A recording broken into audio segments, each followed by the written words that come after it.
नमो तस्य भगवतो अरहतो सम्मा सम्बुद्धस्स। नमो तस्य भगवतो अरहतो सम्मा सम्बुद्धस्स। नमो तस्य भगवतो अरहतो सम्मा सम्बुद्धस्स।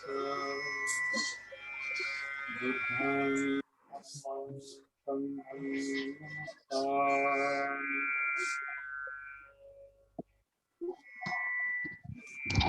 वारिजो फले कित्तो ओकमोकट उद्धतो परिखण्डति इदं चित्तं मारधेयं पहातये। जलाशय से निकालकर स्थल पर फेंक दी गई मछली तड़फड़ाती है, जैसे तड़फड़ाती है वैसे ही चित्त मार के फंदे से निकलने के लिए तड़फड़ाता है। ये आज की हमारी गाथा है। सबका यहाँ पर स्वागत है।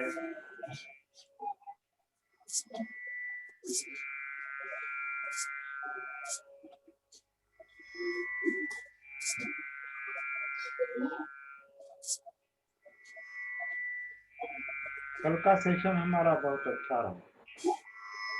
पहली गाथा चित्तवग्गो की बहुत अच्छी रही और खासकर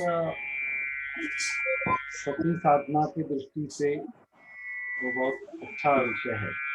इसके पहले का भी अपमाद जो है वो भी बेसिक विषय था। ये भी चित्त और एडवांस विषय है। चित्त एडवांस विषय है, प्रगत विषय है, क्योंकि आप जानते हैं, आप मुझे सुन पा रहे थे क्या अभी तक? सुन रहे हैं। मुझे सुन पा रहे थे क्योंकि मैंने हेडफोन नीचे रखा था। हाँ, तो कल से हमारा चित्तवग्गो शुरू हो गया है। चित्तवग्गो धम्मपद का चित्तवग्गो जो वग्ग है, वर्ग है, सेक्शन है, और उसमें सारी की सारी गाथाएं जो है चित्तवग्ग की 11 गाथाएं, 11, वो 11 गाथाएं चित्त से संबंधित है। लेकिन ऐसा नहीं कि इसमें 11 गाथाएं हैं इसलिए केवल इसी वग्ग में, चित्त वग्गों में ही चित्त का संदर्भ आता है, ऐसा कुछ नहीं। हमने पहले जो यमक वग्गो देखा वहाँ भी मन का संदर्भ आता है, मनोपुबंगमा धम्मा मनो सेठा मनोमया, तो वहाँ भी चित्त का संबंध है। और कई कई जगहों पर चित्त का संदर्भ आता है।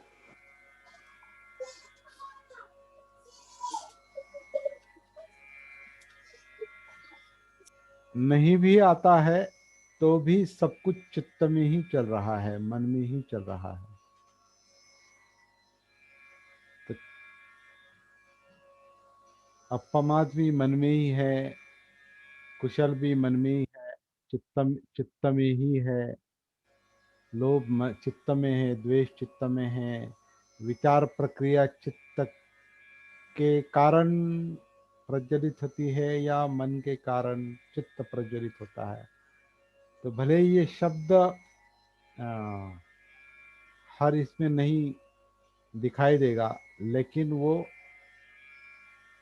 अध्यावृत है। अध्यावृत, अध्यावृत मतलब हर एक के पीछे वो है, हर विषय के पीछे चित्त है, मन है, क्योंकि वो रूट है, वो मूल है, वहीं पर सब कुछ चल रहा है।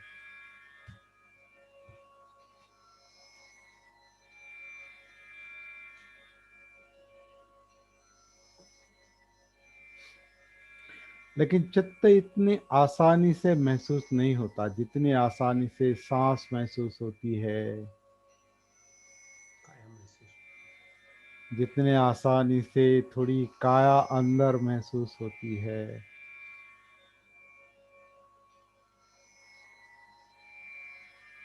थोड़ी वेदनाएं भी महसूस होती है, सुख दुख। लेकिन जहाँ जिसके कारण ये वेदनाएं हैं वो चित्त क्लियरली महसूस नहीं होता।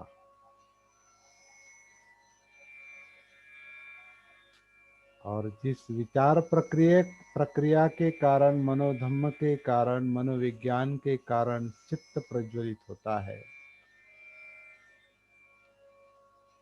इमोशंस क्रिएट होते हैं, भावनाएं क्रिएट होती है, राग द्वेष क्रिएट होता है, वो जिसके कारण क्रिएट होता है वो मन, मनोधम्म, मनोविज्ञान, विचार प्रक्रिया, वो और डिफिकल्ट है महसूस करना।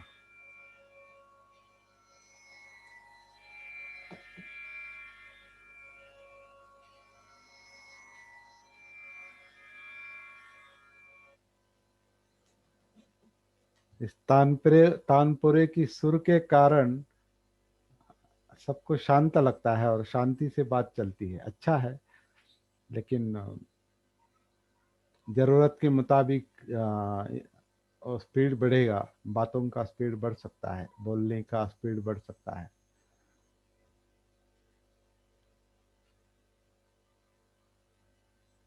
सांस से डिफिकल्ट काया है, काया से डिफिकल्ट वेदना है, वेदना से डिफिकल्ट यानी कठिन चित्त है, चित्त से कठिन विचार प्रक्रिया है, और विचार प्रक्रियाओं से भी ज़्यादा कठिन है इंद्रियों के जरिए जो हम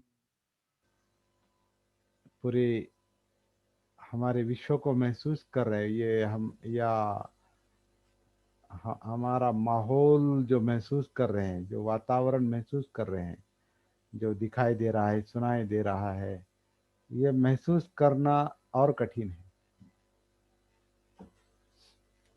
आंखों में रहना बहुत कठिन है।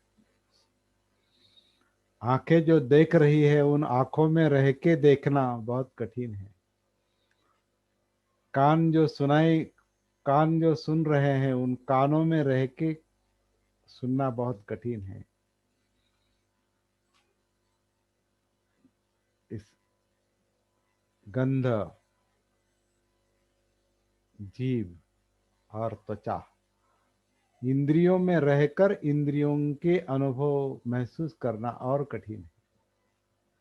इसलिए इंद्रियों की सती बहुत डिफिकल्ट है, और वहीं से सब आता है। आदान सारा मसाला जो है मन के लिए और चित्त के लिए वो सब वहीं से आता है, रॉ मटेरियल। और कितना आता है इसकी गिनती नहीं। जन्म से लेकर अब तक क्या क्या देखा है, क्या क्या सुना है, क्या क्या खाया है, चखा है, क्या क्या गंध लिया है, और किस किस का स्पर्श हुआ है, उसको लेकर क्या क्या मन में विचार आते रहे हैं बचपन से लेकर अब तक। इनको लेकर कैसे कैसे चित्त निर्माण हुआ है, लोभ और द्वेष और चाहिए नहीं चाहिए, इमोशंस, भावनाएं क्या क्या निर्माण हुई है अब तक, बचपन से अब तक। इनका परिणाम जो सुख दुख है वो कब कब क्या क्या कैसे अनुभव हुआ था, होते होते यहाँ तक आया है, कितना मेमोरी में है, कितना कल्पना में है, और उसका जो सुख दुख का परिणाम है वो उसका उसका हमारे काया पर यानी जीवन पर क्या असर हुआ है, सब कुछ गुत्थी है, गुंता है।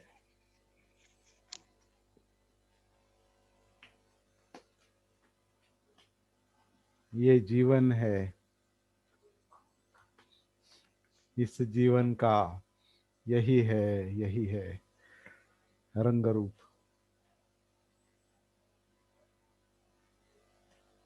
अच्छा गाना है वो।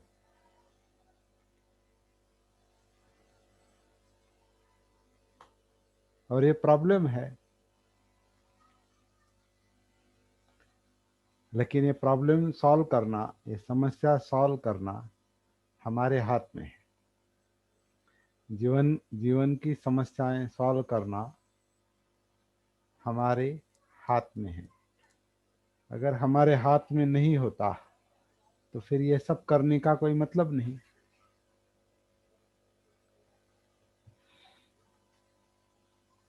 और ये सब सॉल्व करने का, ये सब गुत्थी सुलझाने का जो मुख्य मार्ग है वो जागृति का मार्ग है, सती का मार्ग है, अपमात का मार्ग है, बोधि का मार्ग है, बोध का मार्ग है, बुद्ध का मार्ग है, धम्म का मार्ग है।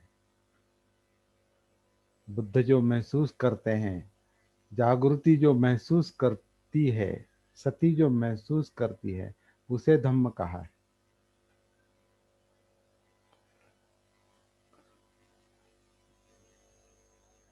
तो यही अकेला मार्ग है, एकायनो मग्गो। एक ही अकेला मार्ग है गुत्थी सुलझाने का। कितना भी भागो, कहीं भी भागो, किसी के भी शरण जाओ, सबसे अच्छा शरण जो है अत्त शरणं,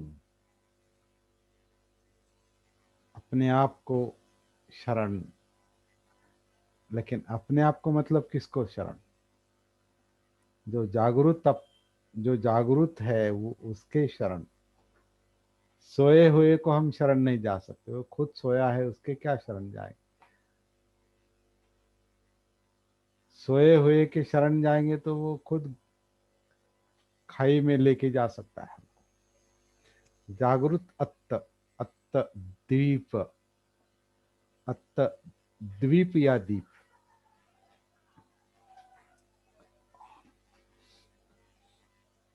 इसलिए बुद्धं शरणं, क्योंकि बुद्ध यानी बोध, जागृति है, आत्मभान है।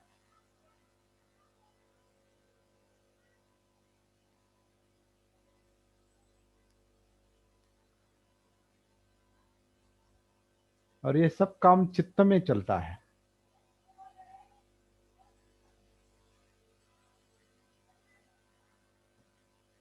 लेकिन चित्त महसूस नहीं हो रहा है, तो पहले महसूस करना पड़ेगा। अभी हम चित्तवग्ग का ये अभ्यास कर रहे हैं, स्टडी कर रहे हैं। इस स्टडी से हमको चित्त की पहचान होगी, ऐसा समझना गलत फहमी है। फंदनं चपलं चित्तं दुरखं दुर्निवारयं, कल देखा हमने। स्पंदन करने वाला है, चपल है, दुरखंग मतलब इसकी रक्षा करना कठिन है, इसका निवारण करना कठिन है। तो चित्त की ये सारे गुणधर्म मालूम होने पर चित्त मालूम हो गया, पता चल गया, ऐसा इसका मतलब नहीं है। वो गुणधर्म देखे हमने केवल, लेकिन किसके गुणधर्म है ये? किसके गुणधर्म है? जिस चित्त की ये गुणधर्म है वो चित्त महसूस हो रहा है क्या? वहां तक हम पहुंचे क्या जहां वो ये चंचल चपल दुर्रक दुर्रखंग मतलब जिसका रक्षण करना कठिन है, जिसका निवारण करना कठिन है, ये जो लक्षण है वो सीधा वहां जाकर देखे हैं क्या, महसूस किए हैं क्या? ये महत्वपूर्ण मुद्दा है। अगर वो सीधा डायरेक्ट जाकर चित्त के साथ संपर्क प्रस्थापित होने के बाद ये फंदनं चपलं चित्तं दुरखं दुर्निवारयं ये महसूस होगा, ये पता चलेगा, तब तक वो केवल जानकारी है। अनुभव अलग है, जानकारी अलग है, ज्ञान अलग है, बोध अलग है। बोध यानी प्रज्ञा है, प्रज्ञा यानी समझ है, समझ जागृति से आती है, सती से आती है।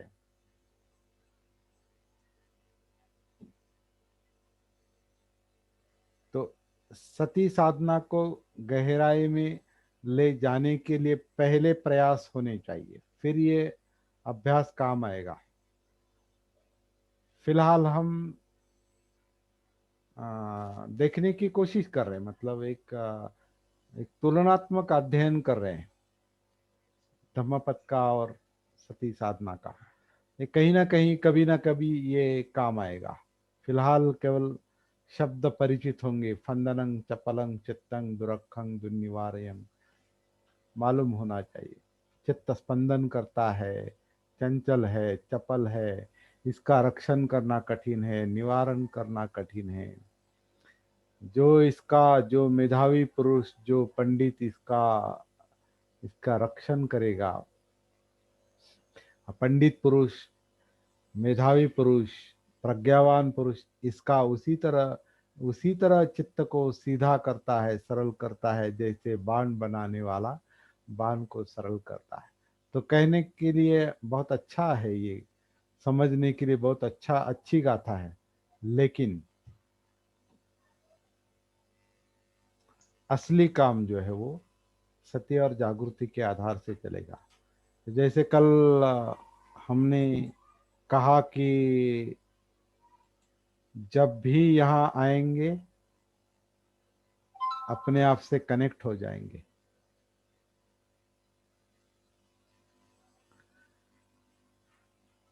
अपने आप से कनेक्ट हो जाएंगे। काया आन करती है, काया अपान करती है। पेट के अंदर, नाभि के पीछे जो कुछ मूवमेंट चल रहा है, सिंपल,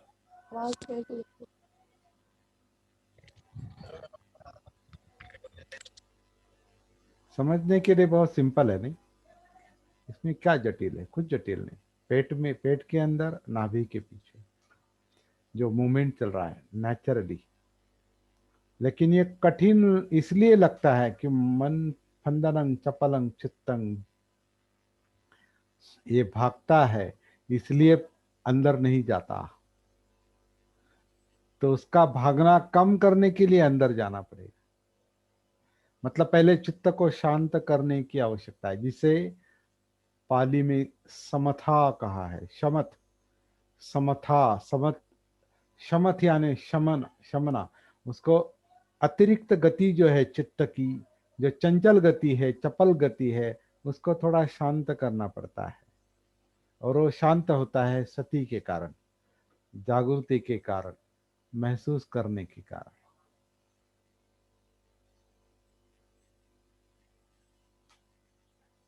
और जैसे जैसे वो शांत होता है, चित्त शांत होता है, अपनी अंदर की कनेक्टिविटी उतनी ज्यादा गहराई में जाती है, अपने अंदर की सती और ज्यादा गहराई में जाती है।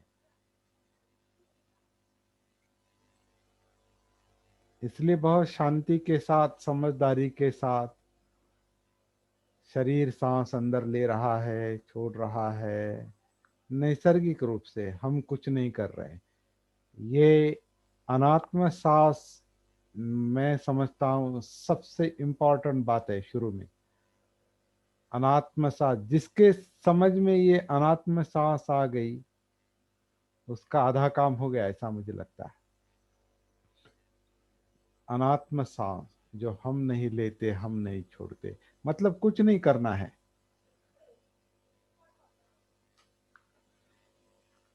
कुछ करने की आवश्यकता नहीं, सांस लेने के लिए, छोड़ने के लिए, तो हमारा काम नहीं है।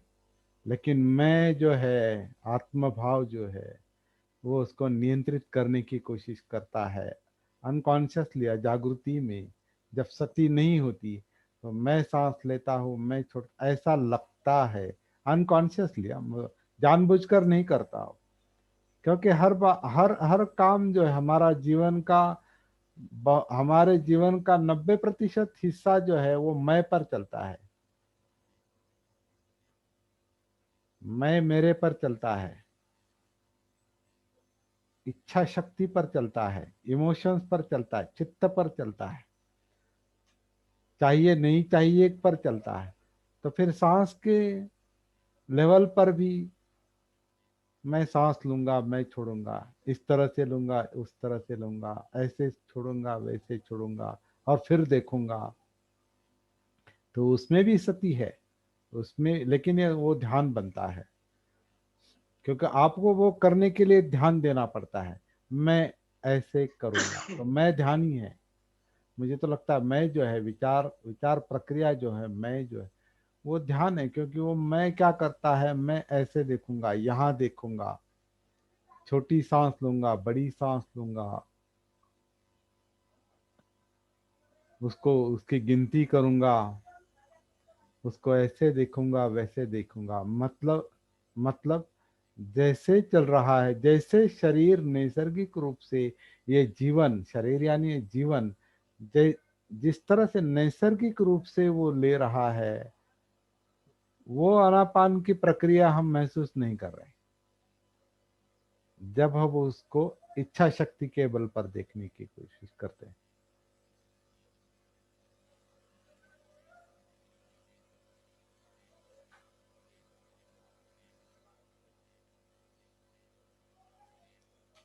तो ये सती बहुत इम्पोर्टेंट, अनात्म जो है, ये अनात्मा भी सती से ही महसूस होता है। तो अनात्म सांस, अनात्म आन, अनात्म अपान, वो जब तक काया के संपर्क में नहीं जाता, तब तक वो वेदना के और चित्त के संपर्क में नहीं जाएगा। तब तक ये जो चित्त वग्ग की जो बातें अभी शुरू हुई है वो महसूस नहीं होगी। उसका ज्ञान हो सकता है, फंदनं चपलं चित्तं दुरखं दुर्निवारयन् उजुं करोति मेधावी उसुकारो तेजनम। ये महसूस तभी होगा जब चित्त के साथ संपर्क प्रस्थापित होगा। दूसरी गाथा भी जो आज हम देख रहे हैं, उसको भी बहुत ही समझदारी के साथ, मेरे ख्याल से ये जो गाथा है, ये मैंने अपने सती साधना के जो सेशन चले उस दौरान मैंने 2-4 बार उसका जिक्र किया है मेरे ख्याल से। आपको याद होगा, वारिजो व थले खित्तो ओक मोकतो भतो परिफंदति इदं चित्तं मारधेयं पहातवे। ये पाली का उच्चारण शायद मैंने पाली नहीं पढ़ा उस वक्त, लेकिन मैंने उसका अर्थ आपको बताया था कि जिस तरह पानी से बाहर निकाली गई मछली पानी में जाने के लिए छटपटाती है, उसी तरह ये जो चित्त है ये मार के बंधन से निकलने के लिए छटपटाता है। मेरे ख्याल से इस तरह से मैंने आपको वो बताया, वही वही ये गाथा है। और बहुत इम्पोर्टेंट बात है। और ये गाथा जो है, ये और एक बहुत बड़े सत्य की ओर संकेत करती है, सत्य सत्य को बताती है। क्या बताती है ये गाथा, क्या कहती है? पानी के बाहर निकाली गई मछली जैसे पानी में जाने के लिए छटपटाती है। क्यों छटपटाती है? जिंदा रहना है।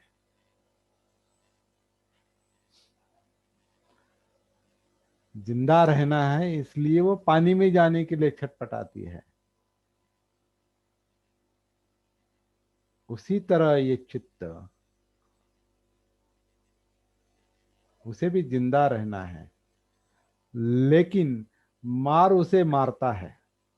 मार का मतलब ही मारना है। और ये बहुत महत्वपूर्ण बात है, समझ लेना। मार जो है, मार मार यानी दुख देने वाला, कुछ भी हो, दुख देने वाला, मारने वाला, जो दिखाई नहीं देता। सती ना होने के कारण, जागृति ना होने के कारण मार दिखाई नहीं देता। जो लगता है वो महसूस होता है, लेकिन मारने वाला महसूस नहीं होता, जो चित्त में छुपा है। और चित्त जागृत है, चित्त महसूस नहीं हो रहा है, इसलिए मार महसूस नहीं हो रहा है। लेकिन ये सत्य यहाँ ये बताया है कि वो मार से बचने के लिए, मार का मार मार ध्येयं, मार मार ध्येयं मतलब मार का ध्येय। मार का ध्येय क्या है? हमारा चित्त है। मार का ध्येय हमारा चित्त है। उससे बचने के लिए ये चित्त छटपटाता है, क्योंकि वो दर्द देता है, दुख देता है, लोभ में डालता है, द्वेष में डालता है, कामछंद में डालता है, आलस्य में डालता है, भय में डालता है, अकेलेपन अकेलेपन में डालता है, डिप्रेशन में डालता है।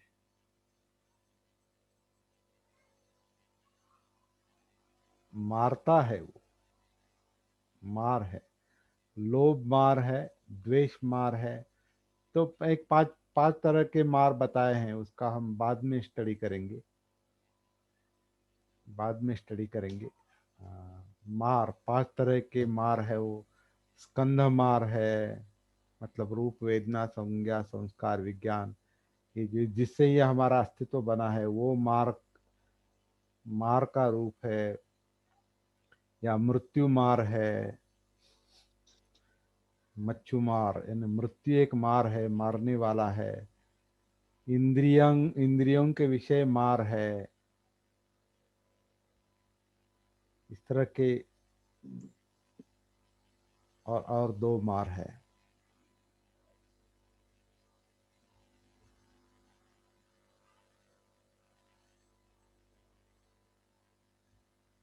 लेकिन पांच मार इस दो में ही समाये हैं, चित्त के चाहिए नहीं चाहिए।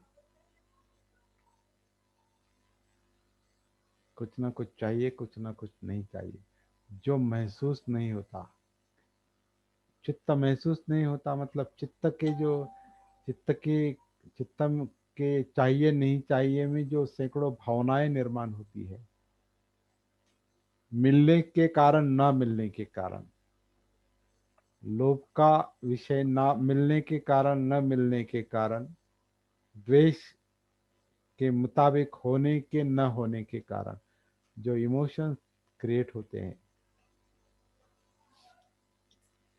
जिसके कारण दर्द होता है, दुख होता है, वो मार है।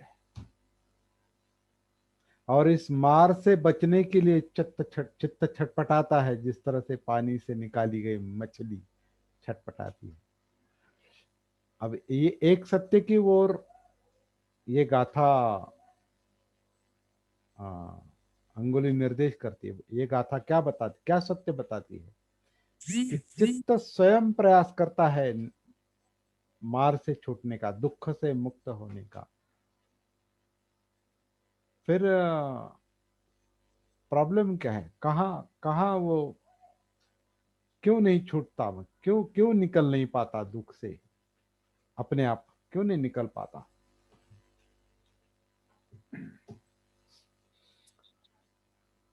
प्रमाद समझ नहीं। प्रमाद बहुत सिंपल बात है, अभी सिंपल है, वही हम कर रहे हैं।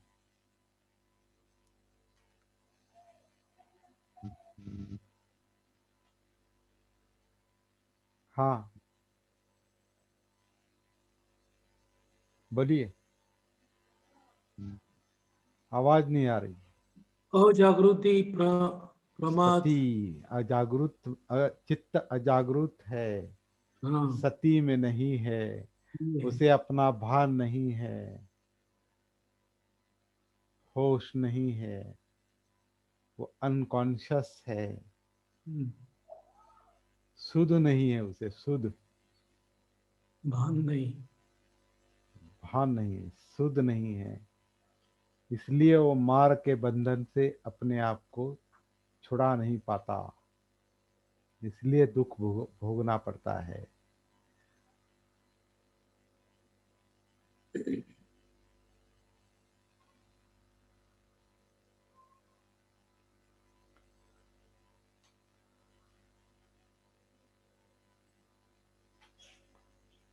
सिंपल और सरल बात है, लेकिन वो अंदर के अंदर की बात है, इसलिए दिखाई नहीं देती। बहुत अंदर की बात है। कितने अंदर की है? अभी हम व्यावहारिक शब्द प्रयोग कर रहे हैं, हड्डियां और मांस में है वो। हमारे शरीर में है, मतलब हड्डियों और मांस में है वो। चित्त, राग, द्वेष, जो कुछ जो है और उसका परिणाम इस जीवन में है, इस हड्डियां और मांस में, इस काया में है। काया, काया में है, इसलिए काया में उतरना पड़ता है पहले। काया अनुसति, काया का भान, काया का बोध। और काया जिंदा है, मतलब वेदनाओं का बोध। जिंदा चित्त के कारण ही है। चित्त चेतना है, चेतना के कारण ही जीवंत है शरीर। चेतना, चेतना का एक अर्थ इच्छाएं भी है, और इच्छाएं मतलब चाहिए नहीं चाहिए।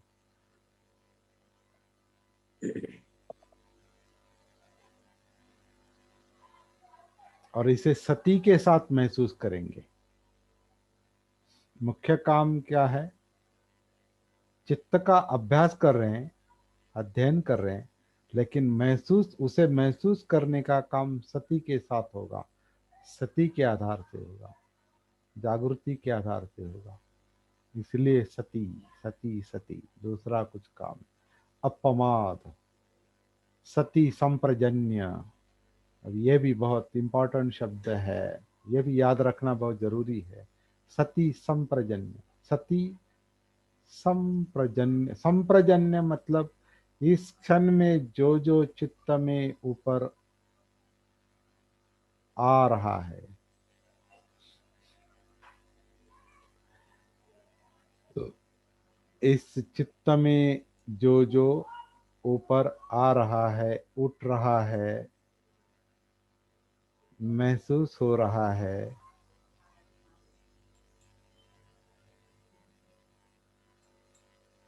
आपका वीडियो बंद कीजिए सुनंदा।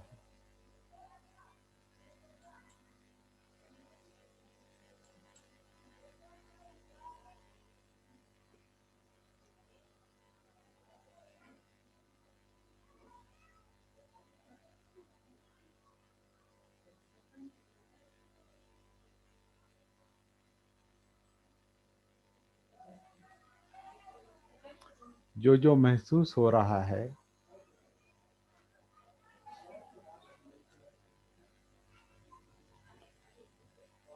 वो विषय है, सती का विषय वो है।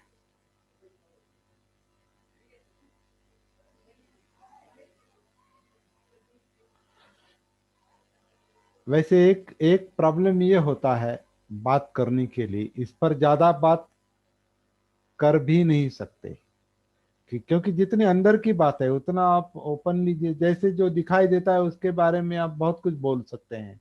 जो सुनाई देता है वो बहुत कुछ बोल सकते हैं। जो सूंघा जाता है, चखा जाता है, त्वचा का विषय, वो आप बहुत बहुत बात कर सकते हैं उसके उसके ऊपर, निरंतर बोल सकते हैं। लेकिन जितना अंदर अंदर जाएंगे उतना बातें कम, काम ज्यादा। अनुभव ज्यादा, अनुभव करना ज्यादा, शब्द कम। तो चित्त कोई शब्द नहीं, चित्त एक प्रक्रिया है। चित्त एक अग्नि है। चित्त को अग्नि भी कहा है, लोभाग्नि और द्वेषाग्नि। राग को अग्नि कहा है, लोभ को अग्नि कहा है, क्योंकि वो प्रज्वलित होता है और मांगता है, उपादान करता है, चाहिए चाहिए चाहिए। और द्वेष भी अग्नि है, नहीं चाहिए नहीं चाहिए नहीं चाहिए।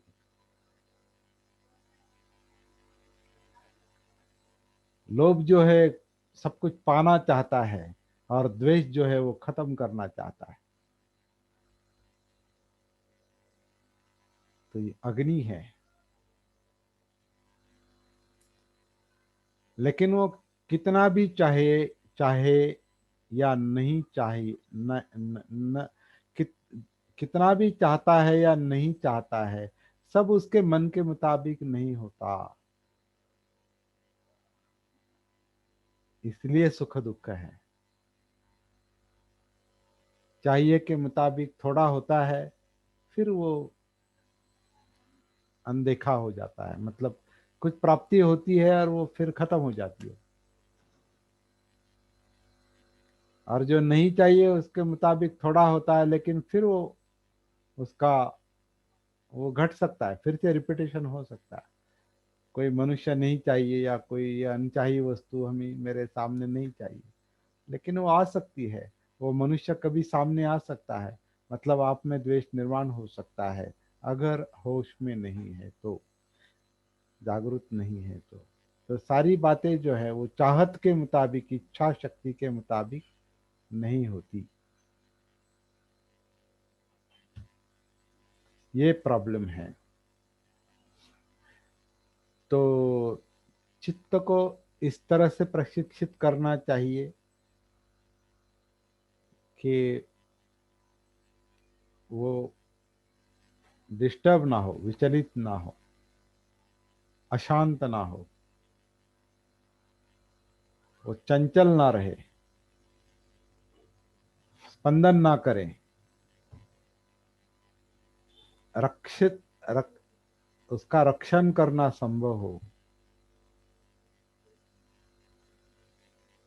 उसका निवारण करना, उसे निब्बान में ले जाना, शांत करना संभव हो,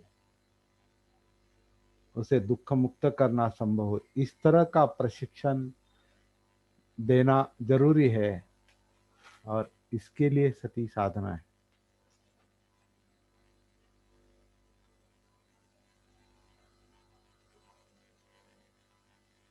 तो ये गाथा भी बहुत गंभीर गाथा है। चित्त स्वयं मार के बंधन से, दुख देने वाले मार के बंधन से चित्त स्वयं मुक्त होना चाहता है। लेकिन कौन सा चित्त? जो जागृत है, वो जो सती में है, वो जिसे बोध होता है।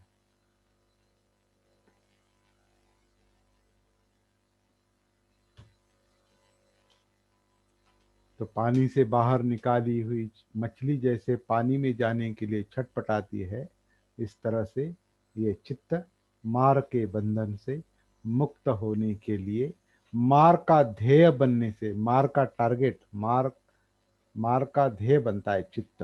क्योंकि मार का अस्तित्व भी इस चित्त पर ही, इस ऊर्जा पर ही आधारित है।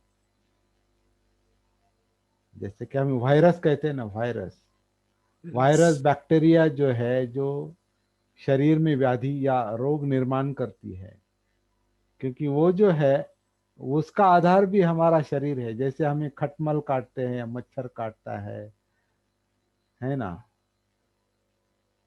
हाँ, क्या होता है वो बालों में, वो कहते हैं हम उसे। हम्म, या कई सारे जंतु है हमारे यहाँ, क्योंकि वो जीव है, और जीवो जीव से जीवनम, जीव पर जीव निर्भर होता है। उसी तरह ये जो है मार, वो भी इस जीवन पर आधारित है। वो दुख निर्माण करता है।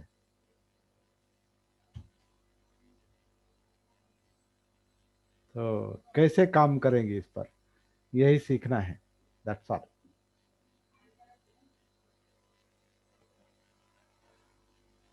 मेरे ख्याल से इतना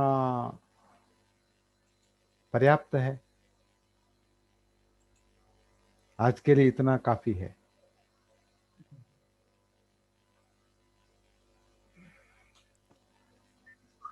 आज हिंदी भाषिक दो ही है, भारती जी है और चरण सिंह जी है।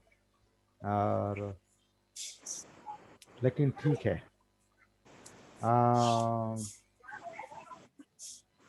7:53 हो गए हैं। एक 5-6 मिनट के लिए कुछ, लेकिन कल की तरह विषय को छोड़कर बात नहीं करेंगे। सर विषय को छोड़कर बात नहीं करेंगे।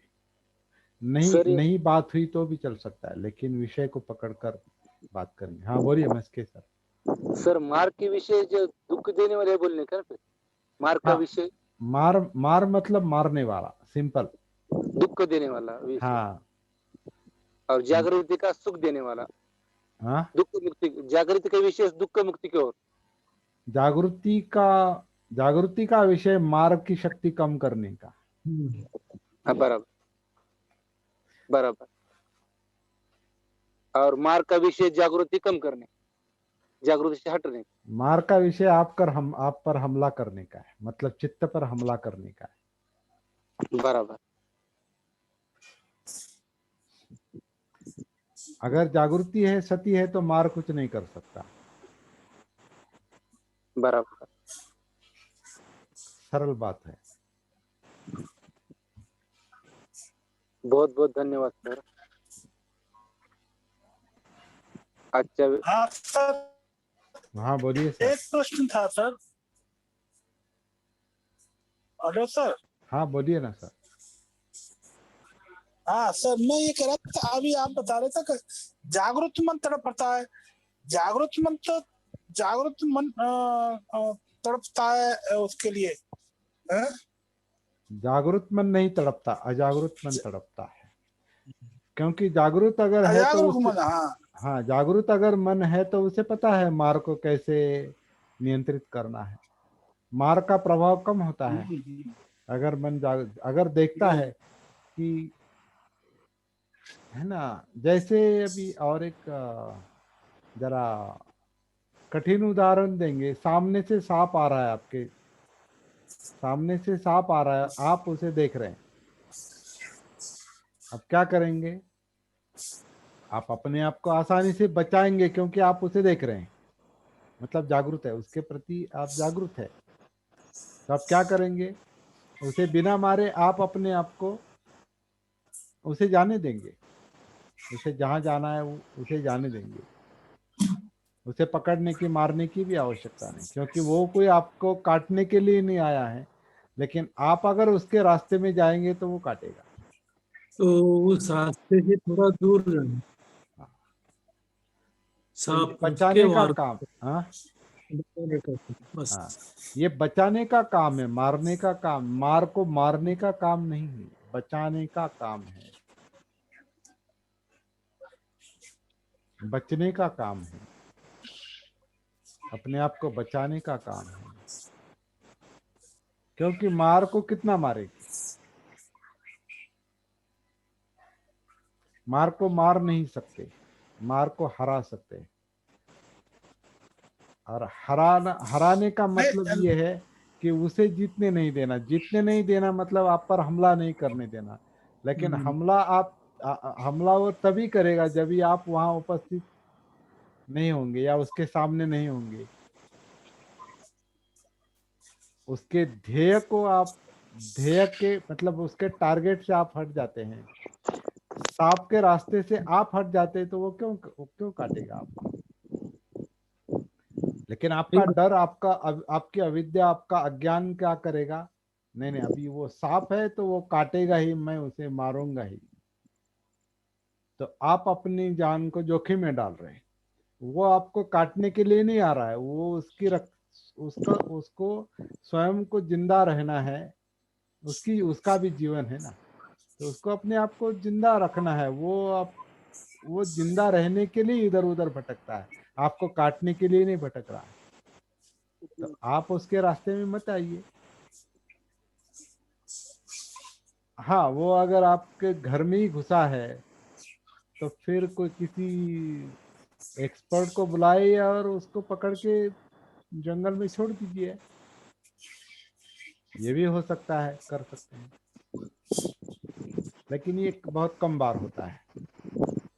लेकिन बहुत बार क्या होता है, मार मतलब सांप यानी मेरा मृत्यु। सांप की तरफ देखने का, प्राणी की तरफ देखने का अपना नजरिया क्या होता है, सांप या कोई हिंसर प्राणी यानी मेरा मृत्यु। तो उस डर के कारण वो और अपनी जान को जोखिम में डालता है। जहां बचना चाहिए वहां वो सामना करने के लिए जाता है, जहां आप सामना नहीं कर सकते, और जरूरी भी नहीं सामना। जागृत मन को मार नहीं सकता। जागरूक मन को मार काम ही नहीं कर सकता, क्योंकि वो एक तरह ऐसा भी कहते हैं कि वो चोर की तरह है। वो चोर की तरह है, वो चोरी छुपे ही आता है। इसलिए हम जब कोई गलत काम हम जब करते हैं तो वो हम चोरी छुपे करते हैं। हम जब गलत काम करने की इच्छा अगर मन में होती है तो वो चोरी छुपे करते हैं, क्योंकि कोई हमको देखे नहीं, पहचाने नहीं। क्यों? मार छुपकर काम करता है। अरे घर का मालिक जागरूक होना चाहिए, कोई चोर हाँ, नहीं है। तो घर का मालिक ये हमारा भी घर नहीं है, हाँ, लेकिन जागरूक अनात्मा से ये हमारा भी घर नहीं है, लेकिन वो दर्द देने वाला है। इसलिए हमें बचने का केवल काम करना है, क्योंकि वो सहा नहीं जाता। दुख से क्यों बचना है? क्योंकि दुख सहा नहीं जाता। दुख यातनाएं देता है, वो अनचाही बात है। वो हम चाहते नहीं, दुख चाहते नहीं, यातनाएं चाहते नहीं। तो फिर बचना हमारा काम है। दरअसल इतना ही काम करना है। बराबर। लेकिन कुछ लोग ज्यादा होशियारी करते हैं, मैं उसको पकड़ो, ऐसा करूंगा वैसा करूंगा, उस पर ध्यान करते हैं। मैं ये करूंगा वो करूंगा। कुछ मत करो, कुछ करने की आवश्यकता है। उसे पराभूत करने का, अपने आप को बचाना मतलब उसे पराभूत करना है। या उसे देखेंगे सती के साथ तो वो चोर की तरह वो खुद जाता है, काम नहीं कर सकता, क्योंकि उसे सोया हुआ चित्त चाहिए, उसे कोई ना देखने वाला चाहिए, तो वो फिर काम करता है। अगर चित्त जागृत है, होश में है, तो फिर मार, तो जैसे जैसे कि मार ये सोचता है, अरे मुझे कोई देख रहा है तो मुझे नहीं जाना चाहिए, ऐसा भी। मार को देखना ही पड़ेगा ना। हाँ, समझ अगर देखना अगर पड़ेगा, उसे, समझना पड़ेगा। हाँ, तो अगर अगर मार बहुत हम पर हावी हो रहा है, मतलब हम पर आक्रमण कर रहा है, तो वहां आपको प्रज्ञा के साथ उसे भिड़ना पड़ता है। उसे मारने की कोई आवश्यकता नहीं, उसे उसे निष्प्रभ करने की बात है। ये कला है, एक कला है। बराबर है, जैसे कि उसको दो समझ पा पहलवान होते हैं ना, दो पहलवान, अभी मैंने कोई पहलवान की नहीं की, लेकिन पहलवान, जो पहलवान है, कहाँ से आवाज आ रही है? थोड़ा कहीं से आवाज आ रही है। ओके। दो पहलवान है, तो पहलवान, एक पहलवान क्या करता है, वो मतलब ऐसा कुछ दिखाता है कि सामने वाले का बल, मतलब देखकर ही वो, है ना, वो क्या करता है ऐसा, क्या कहते हैं, शड्डू ठोकता है ऐसा, या है ना, जैसे आवाज निकालता है, अब ऐसा कुछ अपने शरीर का ये करता है। सामने वाला, अरे नहीं, ये मतलब आक्रमण की पोजीशन में है, आक्रमण के पोजीशन को देखकर सामने वाला थोड़ा ठंडा हो जाता है। अभी कुछ लोगों को पता है कि कहीं कहीं आप आवाज चढ़ाएंगे तो सामने वाला ठंडा हो जाता है। अनिल सर जानते हैं।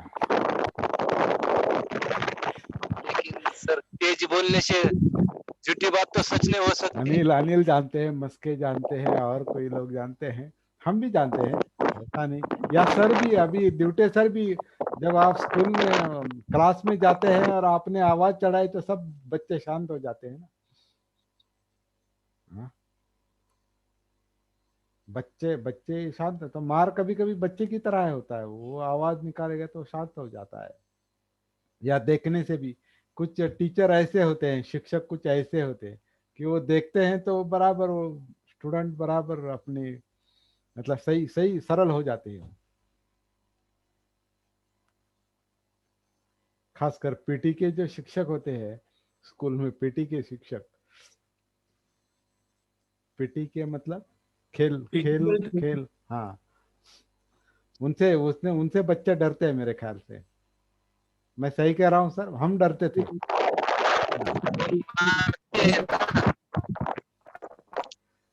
तो कभी कभी हमारी जो मतलब सामने वाले की जो पोजीशन है वो दूसरे की शक्ति को निकाल देती, निष्प्रभ करती है।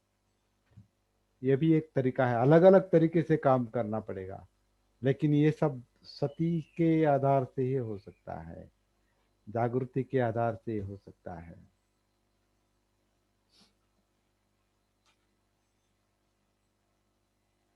अपमादेन संपादेत, जागृति के साथ प्रयत्न करो।